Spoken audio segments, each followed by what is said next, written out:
I won't let her take my son away. He is all Grace I said it to nobody have. in particular, which was fine because there was nobody in the kitchen with her. Just her and the pot of egusi soup she was stirring with more aggression than egusi soup has ever required, and the photograph on the wall.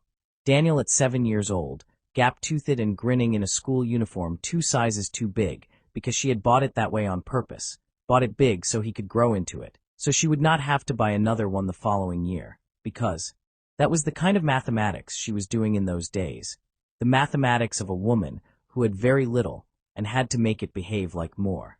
She stirred the soup and looked at the photograph and said it again, quieter this time, the way you say things when you are not making an announcement but making a promise. He is all I have.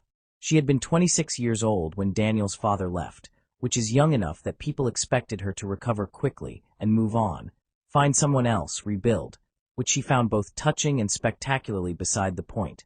Because she did not have time to recover, she did not have the luxury of a breakdown. There was a 4-year-old boy in the next room who needed feeding and bathing and school fees paid, and shoes bought big, so he could grow into them, and he needed all of that from her specifically because there was nobody else. Emmanuel, that was his father's name, Emmanuel, a name that means God is with us, which Grace had eventually concluded was either a very cruel joke or a very loose interpretation, had left on a Tuesday morning, dressed for work, briefcase in hand, kissed Daniel on the forehead, and simply did not come back, which was not, as it turned out, because something had happened to him, but because something had happened to him, specifically a woman in Abuja named Comfort, which Grace also found to be an extremely unkind name under the circumstances. She had waited 3 days before she accepted it. She had waited another week before she told her mother, because telling her mother meant hearing "I told you so" delivered with the specific rhythm of a woman who had been holding it ready for 6 years, and she was not wrong. She had said it at the wedding, quietly, not to make a scene, just a hand on Grace's arm before she walked down the aisle. "Are you sure about this man?" And Grace had smiled and said yes. Mama, and walked toward Emmanuel and his borrowed suit and his beautiful smile and his absolute intention to one day do exactly what he did. Her mother showed up the same afternoon with food and silence, which was the best possible response, and Grace had loved her for it in a way she had not previously understood love could work, the love of someone arriving with yam and saying nothing because everything that needs to be said is already known. She got a job at a school canteen, serving food to other people's children, which paid enough to keep the lights on and not enough for anything else. So she added another job, alterations and sewing in the evenings, bent over her machine at the kitchen table while Daniel slept, taking in hems and letting out waistbands and replacing zippers for women in the neighborhood who paid her in cash and occasional leftover food, which she accepted without embarrassment because embarrassment was also a luxury. Daniel grew up watching his mother work, which meant he grew up understanding work in his body, not just in his head, understanding that it was not something that happened elsewhere and produced results, but something that happened in the kitchen at night under a single bulb, something that required your back and your eyes and your refusal to stop. He was a serious child, not in a sad way, just in a watchful way, the way children are serious when they have figured out early that the adults around them are carrying something heavy, and they have decided, without being asked, to be as little additional weight as possible. He made his own breakfast at 6 years old. He ironed his own uniform at 8.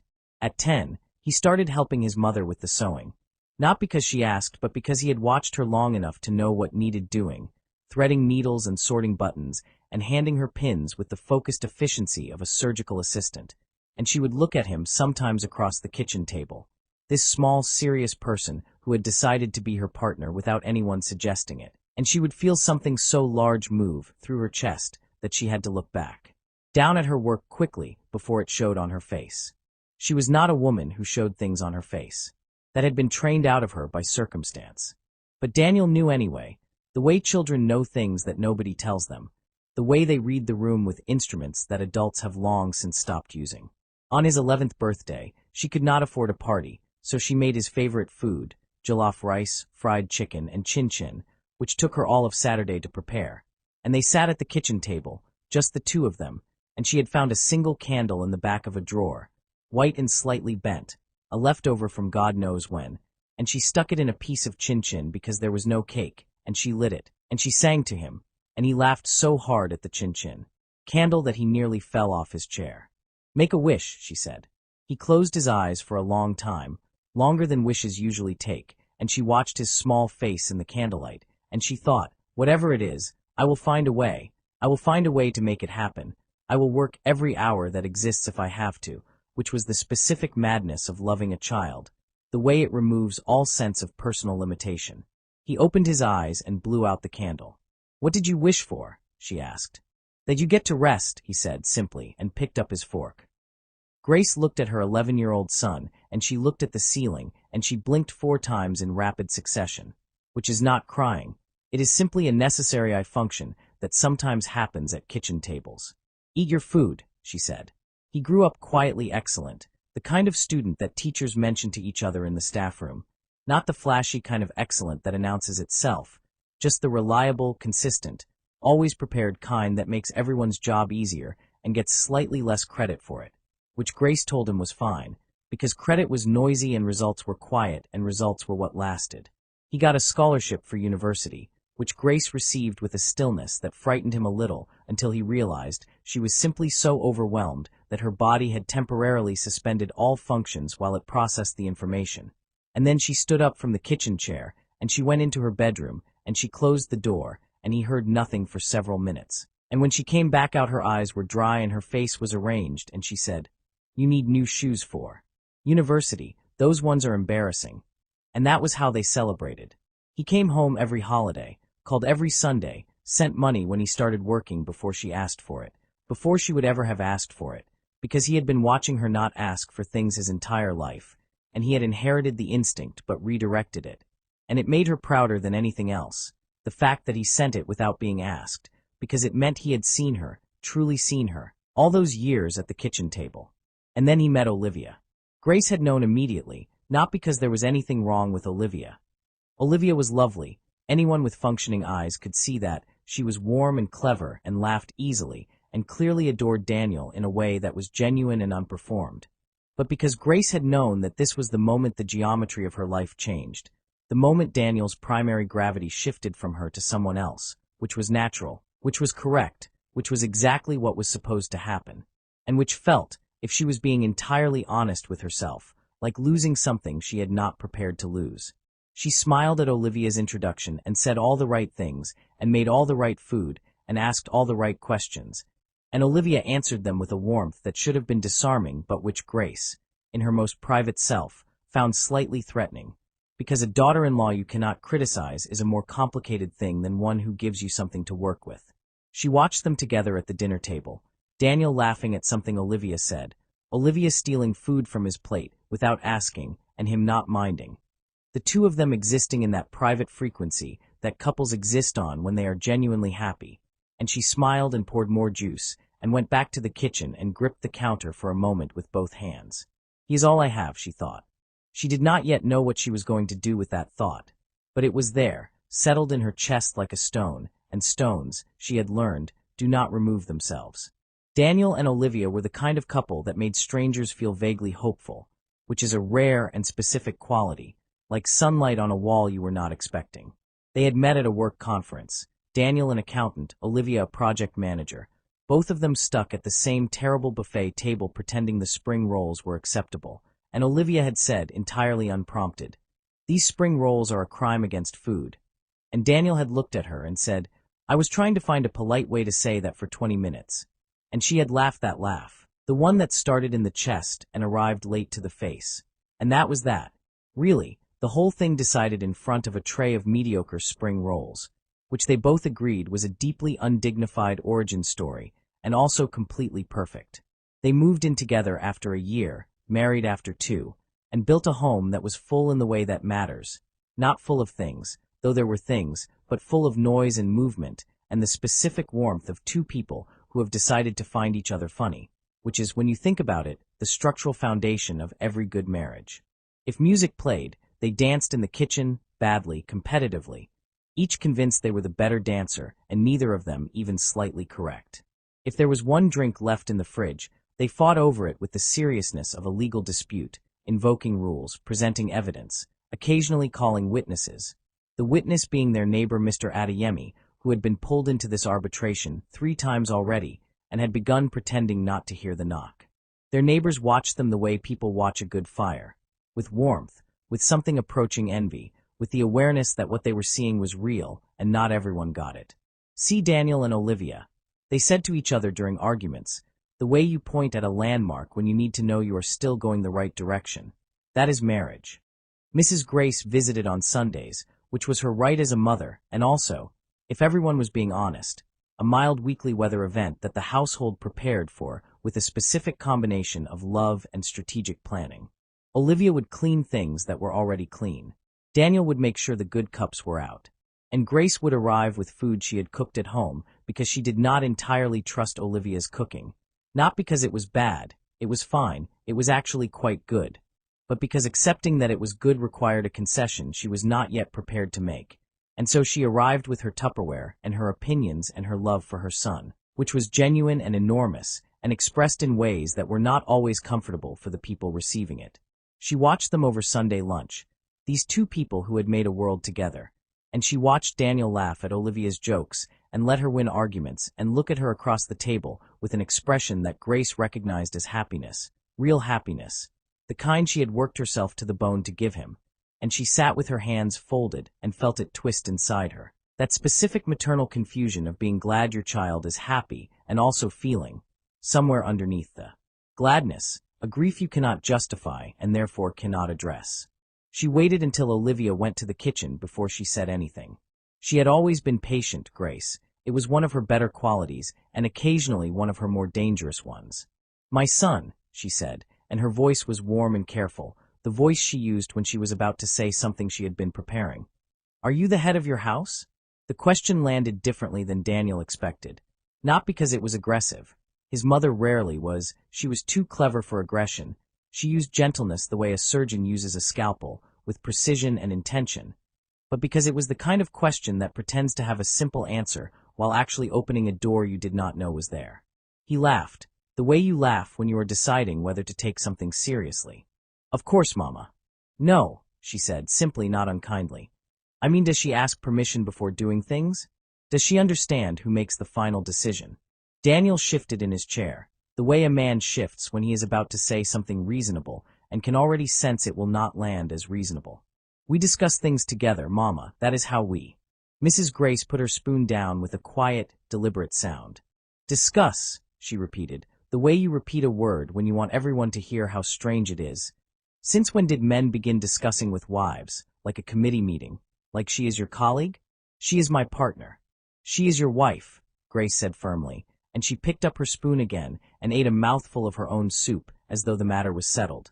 And there is a difference, whether people today want to admit it or not. Daniel said nothing, and she took his silence, as she had always taken his silences, as an invitation to continue. I did not raise you and suffer alone for 20 years so that a woman could come and make you soft in your own house, my son. I am telling you this because I love you. If you do not hold your position now, that woman will climb on your head and plant a garden there, and you will be watering it and wondering why your neck hurts. Daniel nearly laughed at the garden image, but something in his mother's eyes stopped him.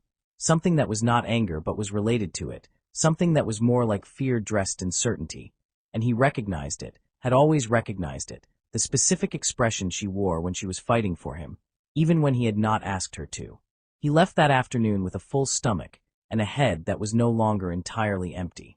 It did not happen all at once, which is how these things usually work, not a sudden transformation but a slow drift, like a boat that has lost its anchor and does not notice it is moving until it looks up and the shore is somewhere else entirely. The first evening, Olivia came home bright and easy, already halfway through her sentence before she was fully through the door. I am going to visit Kayamaka after work tomorrow. We haven't. Did you ask me first? She stopped. She looked at her husband, standing in the kitchen with his arms folded in a posture she had not previously seen on his body, and she did what any reasonable person does when they encounter something unexpected in a familiar place. She assumed she had misread it. Ask you. The laugh was genuine, confused, the laugh of someone waiting for the punchline. Ask you what exactly? Permission to visit my friend? I am the man of this house. The laugh finished before it was ready to. She looked at him for a long moment, the way you look at something when you are recalibrating, when the information coming in does not match the file you already have, and then she put her bag down slowly and said very evenly, "Daniel, what has happened to you?" He said nothing. She went to the bedroom.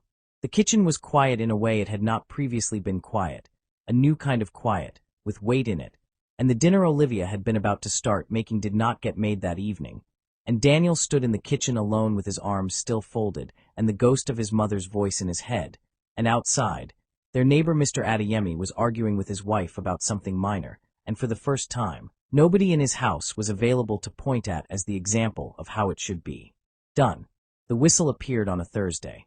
Nobody knew where he bought it. Olivia's personal theory was that he had ordered it online at 2 in the morning in some kind of fugue state, which said something about the current condition of their marriage that she preferred not to examine too closely. He used it the first time on a Friday evening. One sharp blast from the living room, peep, and Olivia came out of the kitchen with a wooden spoon in her hand and an expression on her face that said she was actively choosing, in real time, how to respond to this. "Were you just," she started. "I need water," Daniel said, from the sofa, without looking up from the television. Olivia stood in the kitchen doorway for a full 4 seconds. "Daniel," she said finally, with the measured calm of a woman who has decided that volume is not the right tool for this particular situation, "I am going to give you one opportunity to go and get your own water, and to also have a very serious think about the whistle." He did not move. She went back into the kitchen. She got him the water. She also, without comment, added a generous pinch of salt to it, which was petty and she knew it was petty, and she stood by it entirely. The rules appeared on the fridge on a Saturday morning, written in Daniel's handwriting on a piece of paper, a line neatly bulleted, laminated. She could not get over the lamination, the preparation it implied, the advanced planning of a man who had committed to this. Husband speaks first. Wife must respect authority. Remote control belongs to husband. No questioning of husband's decisions. Olivia read it once, then read it again, then stood in her kitchen in her dressing gown at 8 in the morning and made a decision about the kind of woman she was going to be about this. She went to the drawer, got a marker, and added, in her own handwriting, slightly larger than his, because if you are going to make a statement, you should make it legible. Number 5. Husband washes the plates today. She stuck the marker back in the drawer, put the kettle on, and made herself a cup of tea with the energy of a woman who has made her position known and is now prepared to see what happens next.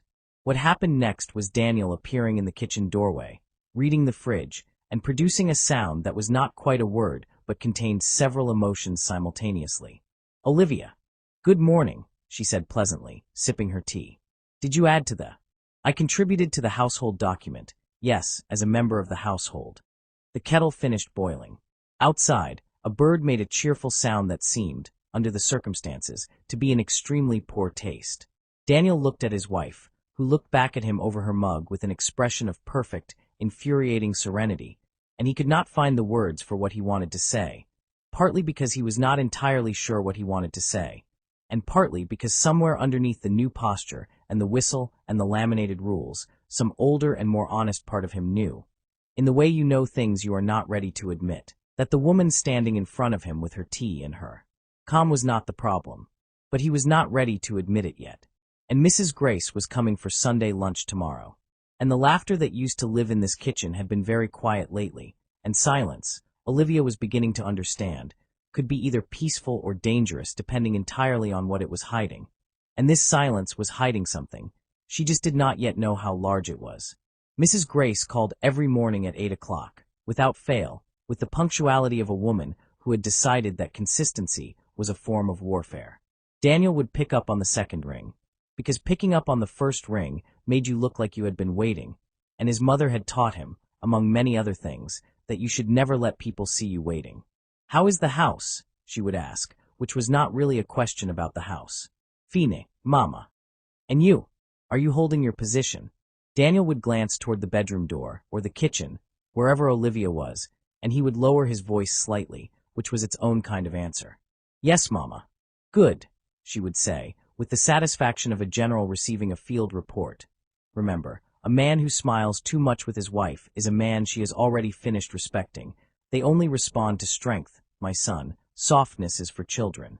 He would hang up and carry those words back into the day like stones in his pockets, and Olivia, who was not stupid, who was in fact extraordinarily perceptive, which had always been one of the things he loved most about her, and was currently one of the things that complicated his life the most. Would look at him when he came back into the room and know, from the set of his jaw and the particular way he was holding his shoulders, that his mother had called, and she would say nothing, because she had learned that saying something led to an argument she was tired of having, and saying nothing led to a silence she was tired of living in. So she was choosing her tiredness, which is what you do when all the available options are exhausting. The jokes stopped first. This was the thing Olivia noticed before she noticed anything else, before the coldness or the criticism or the general atmosphere of a man auditioning for a role he had not been cast in. Before all of that, she noticed the absence of the jokes, the way the house stopped producing a particular sound it used to make, like a clock that has been running so long you only notice it when it stops. Daniel had always been funny in a quiet way, not the loud performative funny of someone working for a reaction, but the dry, observational funny of someone who noticed things and reported them back with a raised eyebrow and a timing that was almost musical. And she had loved it, had loved being the person he aimed it at, had loved the feeling of being seen by someone who also found the world slightly ridiculous. Now he came home and sat and looked at his phone and said functional things. The gate is making a noise. You should call someone about that. I will be late on Thursday. And the air between them had the quality of a waiting room, polite and impersonal, and full of people who would rather be somewhere else. She made his favorite food on a Wednesday, egusi soup the way he had taught her early in their marriage. Sitting behind her at the stove with his chin on her shoulder directing her like an extremely opinionated GPS. And she had made it with care, tasted it 4 times, adjusted it, tasted it again. And it was good, she knew it was good, her own judgment was sound, and she trusted it. He sat down, took one mouthful, and said, Too much salt. Too much salt. She looked at him across the table. He looked at his bowl. She picked up her own spoon and ate a mouthful of the soup she had made, tasted it with the full attention of someone who has nothing to prove and everything to verify, and set the spoon back down. It was perfect.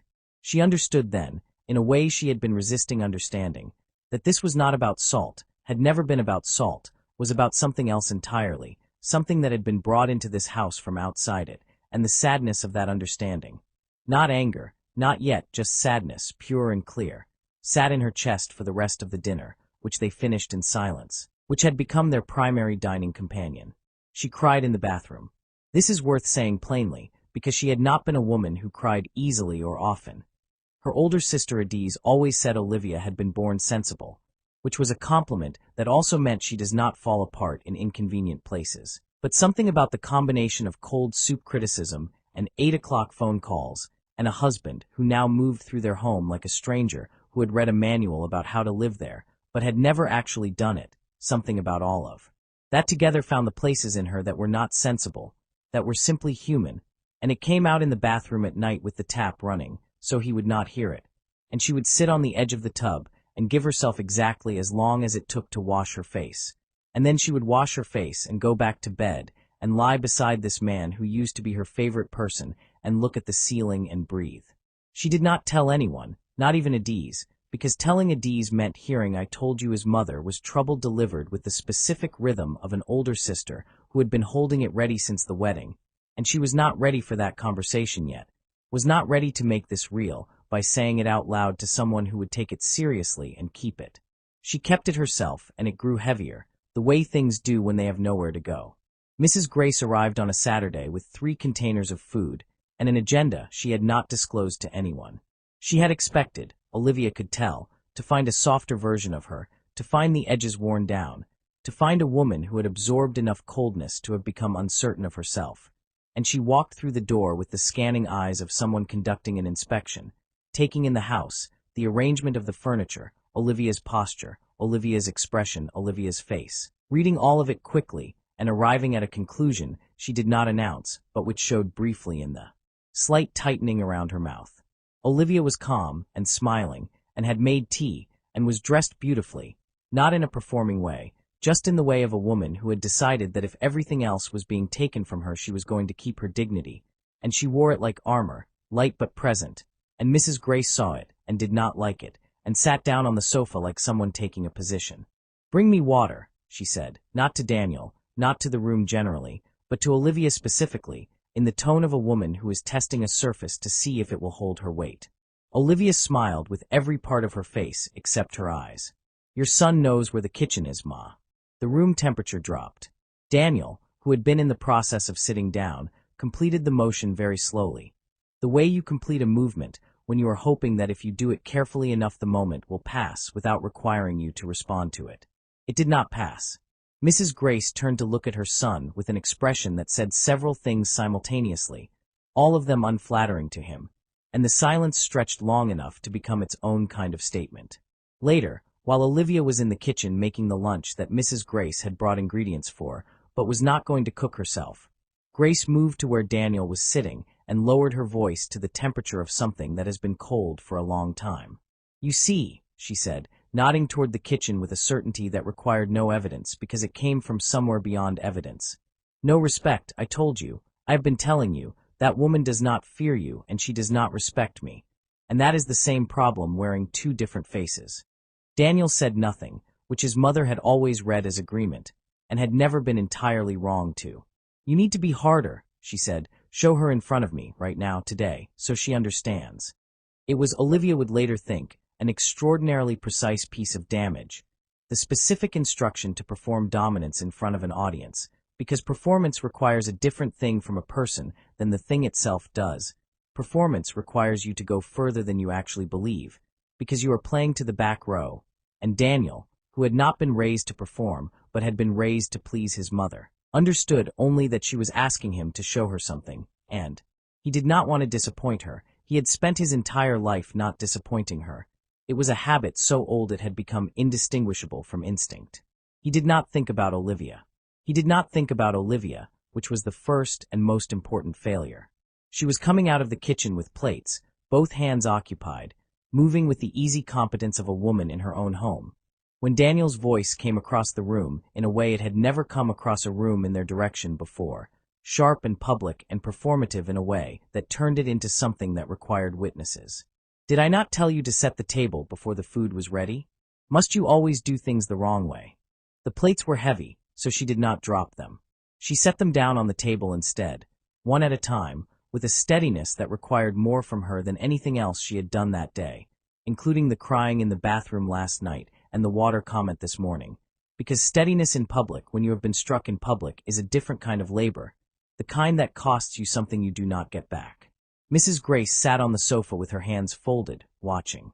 Olivia looked at her husband, who was not looking at her, who was looking somewhere near her but not at her, the way you look when you cannot meet the eyes of the thing you have just done, and she looked at him for a moment that lasted longer than moments usually last, and then she turned and walked into the bedroom and closed the door quietly, which was worse than slamming it, which Daniel felt in his spine as she did it.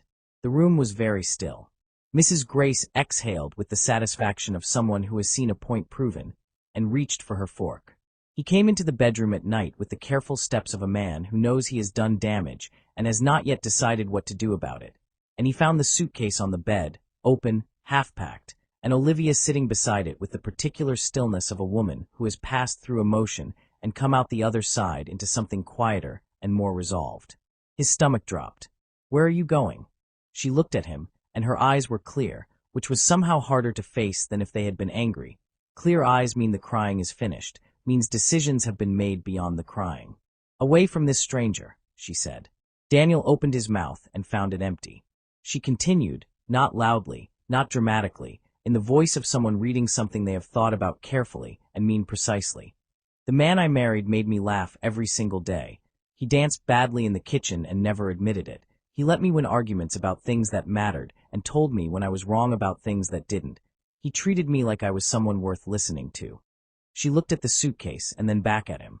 "I do not know who the man in the living room today was, but he is not who I married, and I cannot stay in this house with someone I do not recognize. I am too tired for it." "Olivia, your mother did not marry me," she said, simply, and the simplicity of it was the thing, the clarity, no drama, no performance, just a fact stated by a woman who had spent months watching a fact be ignored and had decided to say it plainly before she left. "You did, Daniel, you married me, and somewhere you forgot that, and I cannot wait indefinitely for you to remember it." She zipped the suitcase. He watched her hands do it and felt something lurch in his chest that he could not have named, some delayed recognition, like a man who has been walking in the wrong direction and has only just understood what the landscape has been trying to tell him. "Don't go," he said, and his voice had lost everything that his mother had been coaching into it. All the hardness and the authority and the performance. It was just his voice, the actual one. The one Olivia had fallen in love with over terrible buffet spring rolls. And she heard it. He could tell she heard it, because something in her face moved. But the suitcase was zipped. And she was too tired. And tired, Olivia had learned, is a more serious condition than angry, because anger still contains energy, still contains investment. And tired means the energy is gone. And once the energy is gone, you have to decide whether to generate more of it or simply stop. She picked up the bag. She walked past him. She kissed him, briefly, on the cheek, the way you kiss something you are not ready to call goodbye, but cannot currently call hello. And she left, and he heard the front door close, and the house was a different size after it, smaller somehow, compressed.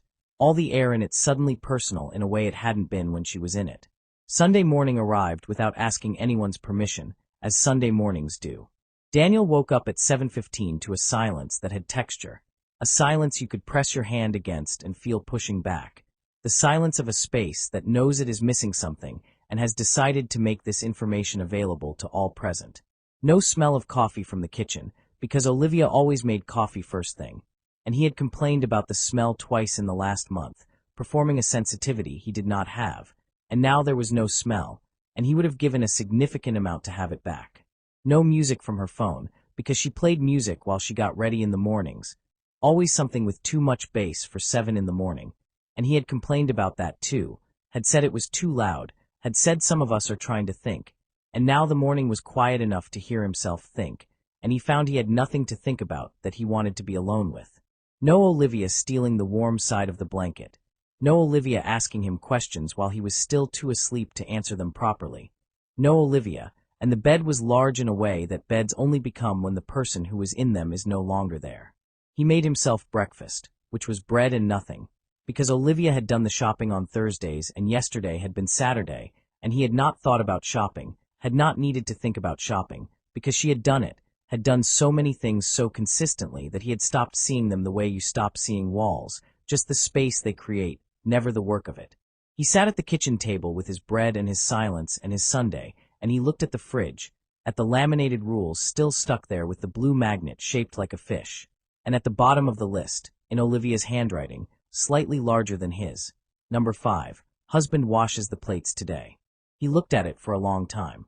Then he looked at the whistle on the counter, where he had left it last night, and he picked it up, and he blew it, one short blast, peep, the way he had been blowing it for weeks, and the sound went out into the kitchen and met the silence and was absorbed by it completely.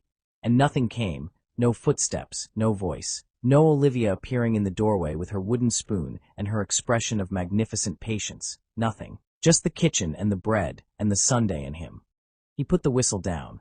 He sat with what he had done, all of it, the soup comment and the rules and the whistle and the living room, the public dressing down of a woman who had never been anything but good to him, performed for an audience of one who had loved him since he was 4 years old and could not see, for all that love, that she was asking him to burn something precious to prove he was warm. He sat with it the way you sit with something when there is nowhere to put it down. Then he picked up his phone. He did not call his mother. He sat with the phone in his hand for a long time, looking at Olivia's name in his contacts, her contact photo, the one he had taken last year of her laughing at something off camera, unaware of him, just laughing freely in the direction of something that delighted her, and he thought about the spring rolls and the kitchen dancing, and the bathroom tap he had heard running at night, and told himself was nothing because it was easier than knowing what it was. Outside, a neighbor's radio was playing something cheerful through the wall, and it was the worst possible soundtrack for the particular kind of man he was being forced to become this morning, the kind of man who has done damage and is sitting in the kitchen of it, eating bread, alone, finally understanding the cost. He put the whistle in the drawer. It was a small thing, but it was a beginning, and beginnings, even the difficult ones, have to start somewhere. Mr. Samuel was 71 years old, had been married for 44 of those years, had buried a son, survived a stroke, grown a garden that the entire street benefited from whether they asked to or not, and had the specific quality of stillness that belongs only to people who have lived long enough to stop being surprised by human foolishness, which meant he was the perfect audience for what Daniel was about to tell him. He lived 3 houses down, in a compound with a mango tree he was very proud of and a bench under it that he occupied every evening like a man at his post. And Daniel had grown up watching him sit there, had eaten his mangoes as a child, had received unsolicited but accurate advice from him at various points in his adult life, and had privately considered him the wisest person on the street, which was why he was now walking toward the bench on a Sunday afternoon with the posture of a man who has run out of other options. Mr. Samuel looked up from the newspaper he was not really reading, took in Daniel's face, folded the newspaper, and said, "Sit down." Before Daniel had opened his mouth, Daniel sat. He told him everything, and Mr. Samuel listened the way he always listened, without interruption, without expression, with the full and patient attention of someone who has learned that the story people tell first is not always the story, that the real one usually arrives somewhere in the middle when the person has stopped performing and started just talking. When Daniel got to the whistle, Mr. Samuel's face moved. When Daniel described the laminated rules on the fridge, Mr. Samuel's face moved further. When Daniel described blowing the whistle that morning into an empty kitchen, Mr. Samuel put his hand over his mouth, and his shoulders began moving, and then the hand was not enough containment for what was happening behind it, and he dropped it, and the laugh came out of him so completely and with such genuine delight that it startled a bird out of the mango tree. "A whistle," he said, when he could speak, wiping his eyes with the back of his hand. "You used an actual whistle, in your marriage, to call your wife like a football referee. Mr. Samuel, did you also have a red card? If she argued straight red off the field into the kitchen." He dissolved again, and the bench shook with it, and Daniel sat beside him with his hands between his knees and his head down, which was its own kind of answer.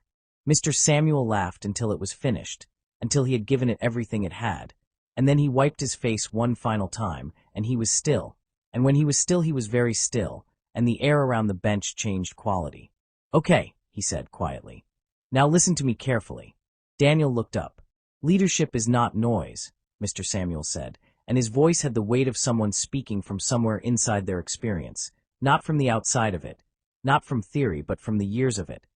"A man who has to shout to be heard in his own house is a man who has already lost the room, because people follow strength that makes them feel safe, not strength that makes them feel small. Do you understand what I am saying to you?" Daniel nodded slowly. "Control is not love," Mr. Samuel continued, pointing one finger at him with the precision of a man making sure the words go in and stay. "I have seen men confuse those two things my entire life. They hold their wives down and call it protection. They silence them and call it order. They make them afraid and call it respect. And then they wonder why they are sleeping in a house that feels empty even when it is full of people. Because fear is cold, my son, and you cannot warm yourself on it, no matter how many rules you laminate." The mango tree moved in the slight breeze, and somewhere down the street a child was laughing at something, and Daniel sat on the bench with the words going into him like water into dry ground, going in fast because there was nothing resisting them anymore. All the scaffolding of the last several weeks collapsed, and what was underneath it was just a man who missed his wife. "Your mother," Mr. Samuel said carefully, in the tone of someone handling something that requires care, "loves you. This I know. I have watched that woman pour herself into raising you since you were this high. And that love is real, and it is not the problem, but love and wisdom are not the same thing. And a person can love you completely and advise you badly, because their advice comes from their wounds, not from your life. And your mother has wounds, Daniel, old ones, that she has never let anyone look at, and wounded people give the advice that would have saved them, not the advice that will save you." Daniel sat very still. "She can advise you," Mr. Samuel said, "but she cannot run your marriage. And the day you handed her the key to it was the day Olivia started packing that bag, even if she did not know it yet." The bird came back to the mango tree. Daniel looked at his hands, turned them over, looked at them on the other side, as if checking whether they were still the hands of a man he recognized. "Go and fix it," Mr. Samuel said, and picked up his newspaper, which meant the session was over, which meant everything necessary had been said, which meant the rest was Daniel's work to do. He went to his mother's house first. He did not plan what he was going to say on the way there, which was unusual for him, because Daniel was a man who planned things, who rehearsed conversations in his head before having them, who liked to know where he was going before he started moving. But today he drove without a script because he felt that if he planned it, he would plan the honesty out of it, would smooth it into something manageable that would slide off her without making contact. And he needed this to make contact. She opened the door with a smile that said she had been expecting him.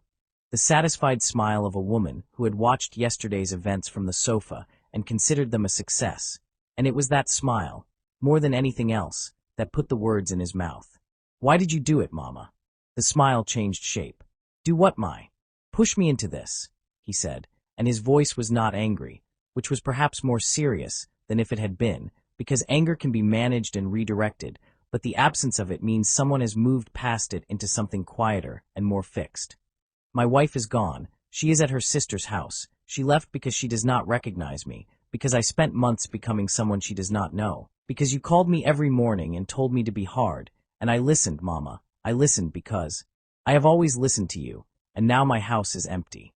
Mrs. Grace opened her mouth. Then she closed it. Then something happened to her face that Daniel had not seen happen to his mother's face in his entire life. Something that moved through it from the inside, cracking the controlled surface the way pressure cracks ground. And her hand went to her mouth, and she turned, and she walked to the sofa and sat down heavily. And when she looked back at him, her eyes were full in a way he had never seen them. "Come and sit," she said, and her voice was different, stripped of the certainty that usually lived in it. And he came and sat beside her because she was his mother, and she was crying, and those two facts overrode everything else he was feeling. She was quiet for a long moment, breathing in the careful way of someone keeping something controlled that very much wants to not be controlled. And then she spoke, and what came out was not what he expected. "Your father," she said, and stopped. Daniel waited.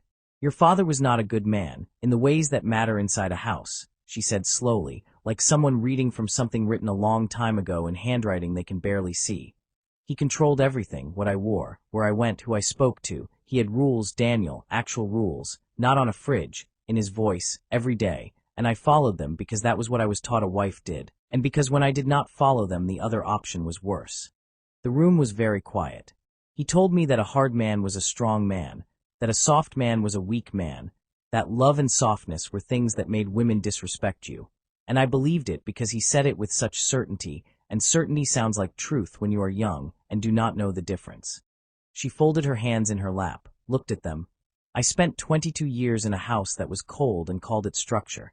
And when he died I thought, my son will be different, my son will be strong but not cruel. And then I saw you with this girl, laughing, dancing in the kitchen, letting her talk back, and something in me." She stopped, pressed her lips together. "Something in me saw weakness, because weakness was what I had been taught that looked like." Daniel said nothing, because there was nothing to say that would not interrupt something that needed to finish arriving. "I thought I was making you strong," she said, and her voice broke on the last word in the specific way of someone who has just heard the gap between intention and result and found it enormous. "I thought I was protecting you from being the kind of man that women stop respecting.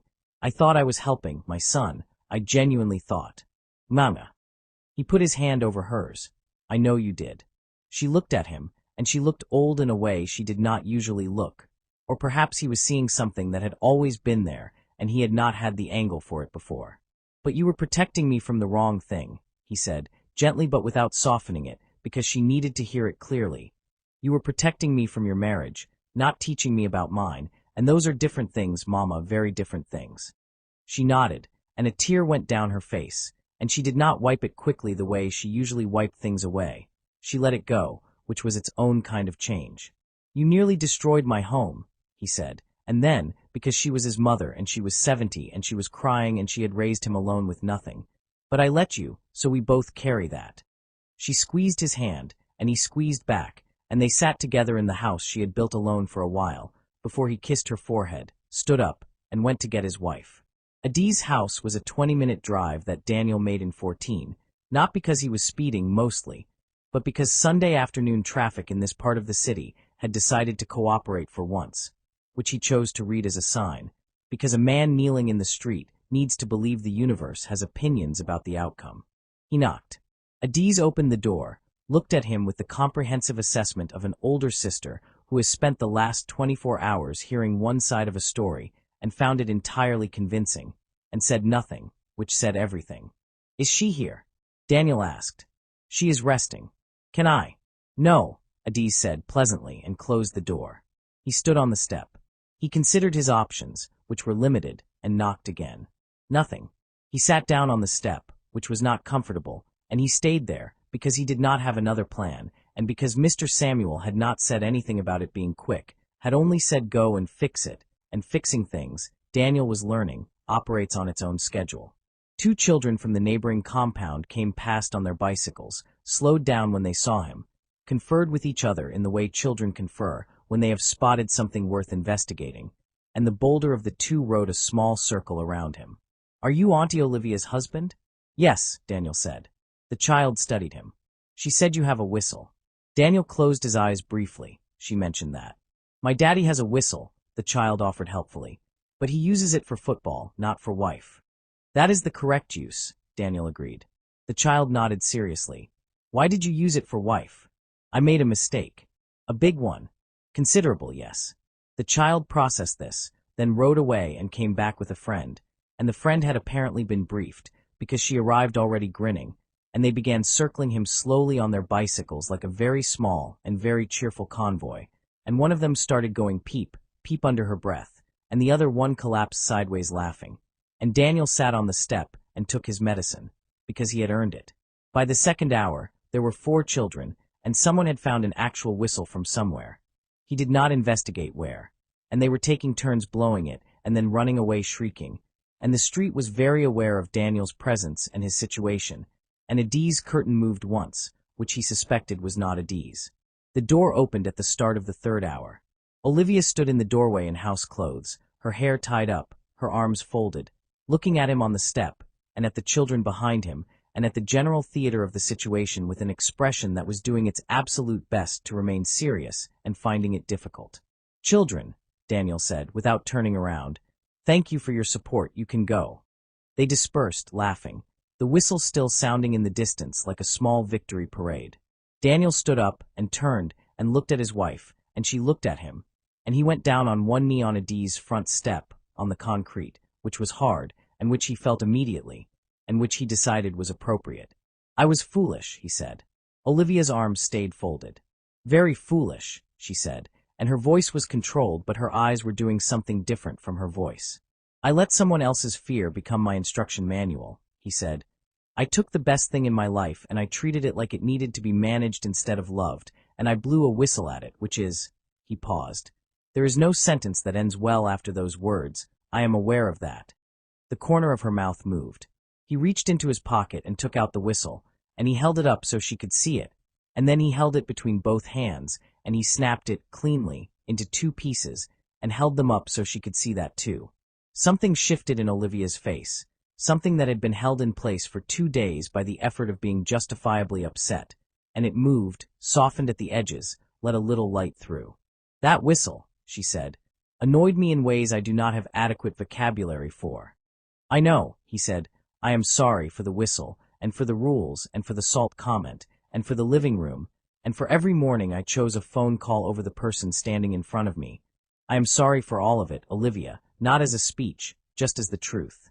She looked at him on the step, this man she had chosen, this man who had lost his way and was kneeling on concrete to find it again, and the 2 halves of the whistle in his hands, and she was quiet for a moment that he let be a moment without filling it.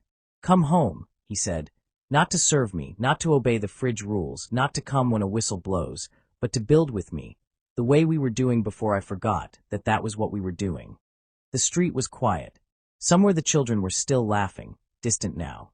Olivia unfolded her arms, which was the most beautiful thing Daniel had seen in 2 days. "One condition," she said. "Anything." "Your mother," she said clearly, without malice but without softness either, "will learn boundaries, specific, discussed, agreed-upon boundaries about our home and our marriage and what is and is not her territory." Daniel blinked, processing the scale of that particular undertaking. "What would you call that, like a course? Is there a name?" "I just created it," Olivia said. "I am also teaching it, and attendance is not optional." For the first time in weeks, he laughed, the real laugh, the actual one, and it came out of him with the relief of something that has been held in too long and is grateful for the exit, and Olivia watched it happen, and then she laughed too, and Adi's curtain moved again, and this time it moved wider. The counselor they found was a small woman named Dr. Priya, who wore reading glasses on a beaded chain and had the quality of someone who had heard everything and was not going to perform surprise about anything, which suited them both enormously. She listened to their first session with her hands folded and her glasses halfway down her nose, and at the end of it she said, "Daniel, I want you to notice when you are making a decision from fear and when you are making it from love, because they feel similar from the inside, but they produce very different houses." Daniel wrote it down. She looked at him writing it down, and then looked at Olivia, and Olivia looked back with an expression that said yes, he is a lot, and also I chose him.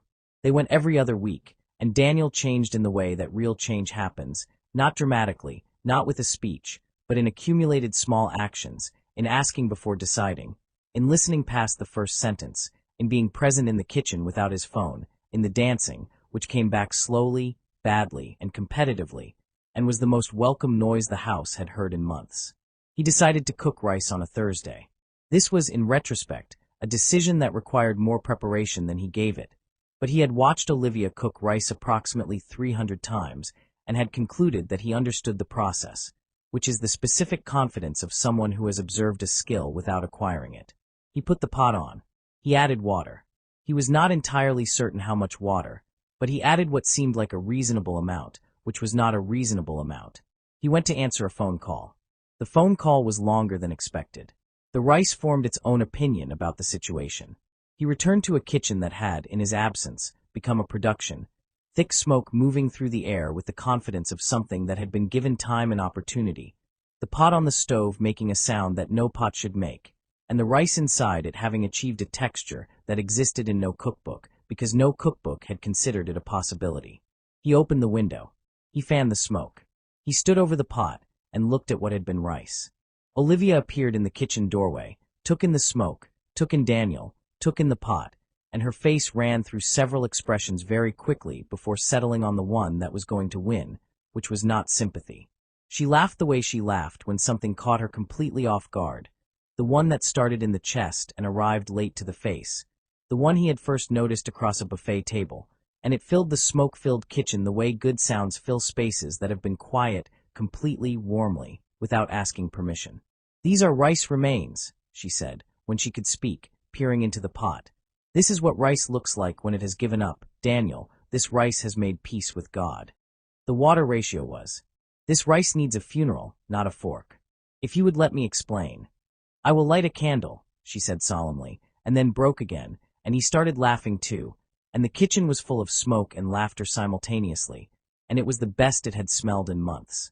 Mrs. Grace came on the following Sunday, and she came differently. It was visible from the door, something adjusted in her posture, not diminished, just recalibrated, the posture of a woman who has had a conversation with herself and arrived at some difficult conclusions and decided to act on them.